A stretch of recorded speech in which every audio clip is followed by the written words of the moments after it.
4-5টার administrative officer দিয়ে এই জনপ্রতিনিধিদের অভাব কোনোদিনও পূরণ করা সম্ভব না। দ্বিতীয়ত, আমরা আমাদের জায়গা থেকে দেখেছি আপনারা এই যে 1700 ফেসিবাদ বিরোধী আপনারা যারা জনপ্রতিনিধি ছিলেন, আমরা আপনারা 3 কোটি মানুষের প্রতিনিধিত্ব করছেন। যেই 3 কোটি মানুষ ফেসিবাদের বিপক্ষে গিয়ে আপনাদের পক্ষে অবস্থান নিয়েছিল, আজকে যদি আপনাদেরকে সরিয়ে দেওয়া হয় তাহলে তাদের সেদিনের অবস্থানটাকে ভুল প্রমাণ করা হয়। সেই জায়গা থেকে আমরা চাইব, আমরা এই বিষয়ে আমাদের যে এলজিআরডি মন্ত্রী হয়েছেন আসিফ মাহমুদ, আমাদের জুনিয়র, আমার ছোট ভাই, এখন মন্ত্রী মহোদয়, আমরা এই আসিফ মাহমুদকে অবশ্যই আমরা অ্যাপ্রোচ করব, এটা নিয়ে দ্রুততম সময়ে একটা কমিশন করে দিয়ে আমি আমার চাচার কাছে আমার সমস্যা বলতে চাই, আমি আমার ভাইয়ের কাছে আমার সমস্যা বলতে চাই, আমি আমার খালুর কাছে আমার সমস্যা বলতে চাই। আমার গ্রামের একটা মহিলা, আপনি দেখবেন একটা ঘুমটা অর্ধেক দিয়ে রাখে, কথা বলতে লজ্জা পায়, এই পিছনে ফিরে কথা বলে সমস্যাটা বলে, আবার বলতে চায় না। ওই মহিলাকে তো আপনি কখনোই আপনি একজন অ্যাডমিনিস্ট্রেটিভ অফিসারের কাছে পাঠাতে পারবেন না। ওখানে তালাকের ইস্যু আছে, জন্ম নিবন্ধনের ইস্যু আছে, কিছুদিন পরে স্কুলের ভর্তি শুরু হবে।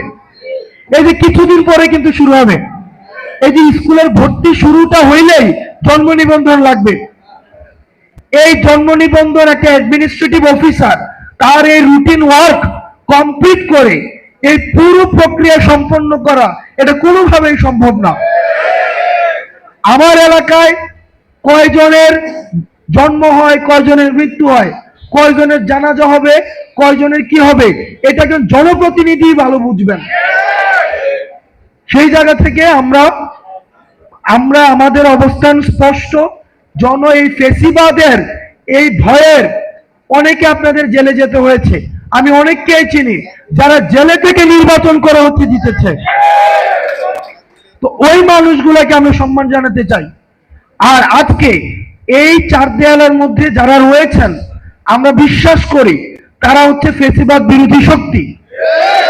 যদি সেটা না হতো তাহলে তারা কখনোই এই সেমিনার রুমে অন্তত আমাদের সামনে আসতো না। আমরা আপনাদের যে ন্যায্য দাবি, এই ন্যায্য দাবি বাস্তবায়নে আমরা অবশ্যই কাজ করব। এবার পরবর্তী বাংলাদেশ বিনির্মাণের ক্ষেত্রে আমরা ছোট মানুষ, আমাদের অভিজ্ঞতা কম, আমরা শিখছি, আমরা দেখছি, আমরা ঠেকছি, আমরা ভুল করছি এবং আমরা শিখছি। আপনারা যারা আছেন, আপনারা অনেক বছর ধরে মানুষকে চিনেন, আপনারা মানুষের কাছে যান, তাদের হাড়িতে কি রান্না হয় সেই খোঁজ আপনাদের কাছে আছে।